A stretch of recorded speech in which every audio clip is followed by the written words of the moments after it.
Yo, this is LeeClayBang. You're tuned into the Ivy League. Let's go. Put your ears in there and plug in. Hey! Get down! Get down!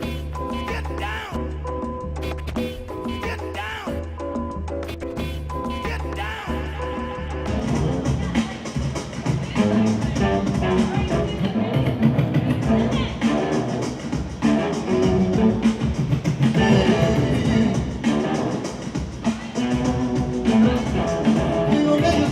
Yo, what's up? This is LeeClayBang, reigning out of the Inland Empire in the South Bay now, representing. Let's go. He's gonna try to get you, but check it out. Now, your honey. So I am a professional father and husband first. After that comes the DJing and dancing. I'm a b-boy at heart. Started DJing and b-boying in my early teens. Popping is pretty much my specialty. Grew up in the 909 Pomona, Ontario, and Rancho Cucamonga. Pretty much where I learned all the elements of hip hop. Right now at 36, I am mostly focusing on DJing, which is cool, which is fun. Because when I first started, I was about like 17, 18, messing around with vinyl. I thought I was a reggae DJ, using the 45s and things like that. So that was fun. So now it's kind of like full circle.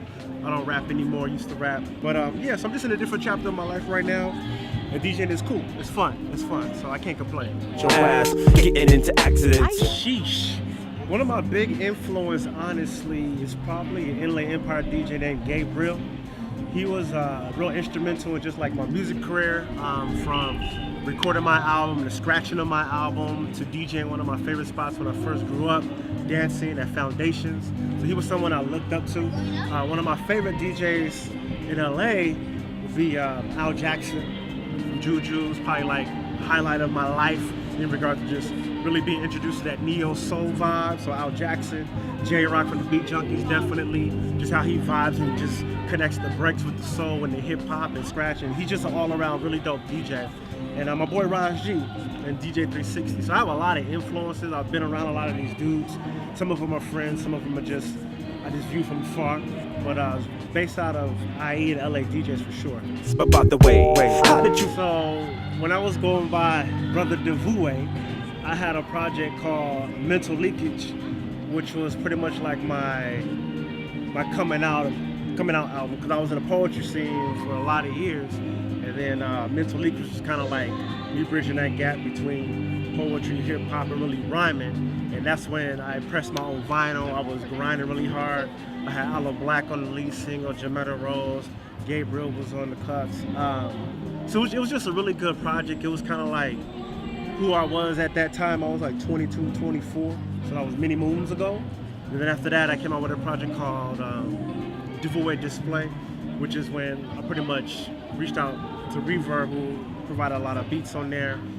Diabolic, DiBiase Now was pretty instrumental in the first album and the second album as well. So those are like my throwback joints. That was kind of like my introduction into the scene when we used to go to, Project Blow, Elements. These are all like things that shaped me. And then Mike and Dim Lights in Pomona, going to the Poetry Lounge out here. And then, what was that, Hotel Room, the beat battles. That was kind of like where I came up with my name LeeClayBang, because I started doing beats. And what's funny about me doing beats is that Flying Lotus, at the time he had just kind of got into the scene, and he was an intern at Stone's Throw, and he gave me Reason. He gave me Reason, so that was kind of dope for him to give me the Reason, send me all this stuff. And he's pretty much the one who introduced me into the beat world. Him and DiBiase. I just remember being at DiBiase's house for hours on end, listening to this dude make beats over there off of Century and McKinley, you know what I'm saying? So that was a really instrumental part of my life, and just be able to express myself through beats. And I connected with Reverb. We did a few songs together. Tried to do an album, didn't work, but we got some cuts in the vault. And then now I'm just primarily focusing on DJing, and a few of the mixes that I have out right now are Mellow My Mood Part 1, Mellow My Mood Part 2, Come On Feet, and Wedding Dance Floor. So this just gives you a range of the type of music that I like and the type of music that I can provide. So, I mean, that's pretty much it for projects, some things that are coming up. I'm trying to release an old beat tape called Antique Radio, which would be a lot of the LeeClayBang beats that never got heard. And I mean, instead of them sitting around on a hard drive, I'm gonna put them out. And then also Mellow My Mood Part 3 is gonna come out, and then Do Not Disturb, which is gonna be more of a grown folk, sexy album. It's pretty much gonna be designed for you to create a child. Or if you wear protection, you don't make it happen. But those are some things that are coming up, and Good Vibrations will be a reggae mix as well. So just a few things in the bank. Make that happen. With your God-given greatness. Oh, yikes, on the spot, huh? Honestly, I mean, Karis one, Common. Let me see, that's 2. Sheesh, 3 more? Oh man, Rakim. I gotta put Rakim in there. He was probably one of the first. He actually was the first verse that I learned, which was in Paid in Full. That, I mean, that pretty much set it off for me. So what's that? Common, Karis one, Rakim. Other 2, sheesh. Let's see here. I don't know, man. I'm gonna get back to you right. I got a top 3 right now. I gotta figure out. I know people put Eminem in the thing. Eminem is cool, but he's not on my top 5. And I would say Nas, but you know, I gotta think of somebody on the West Coast. You know what I'm saying? So I'll get back to you. So I got my top 3, but I'll get back to the other 2 at some point. No makeup, that's cool. One more time, I said the cover up. Good girl, the girl. You can find me on all social media outlets: Facebook, Instagram, SoundCloud, Mixcloud, and everything is at LeeClayBang. LeeClayBang. LeeClayBang. Let's go.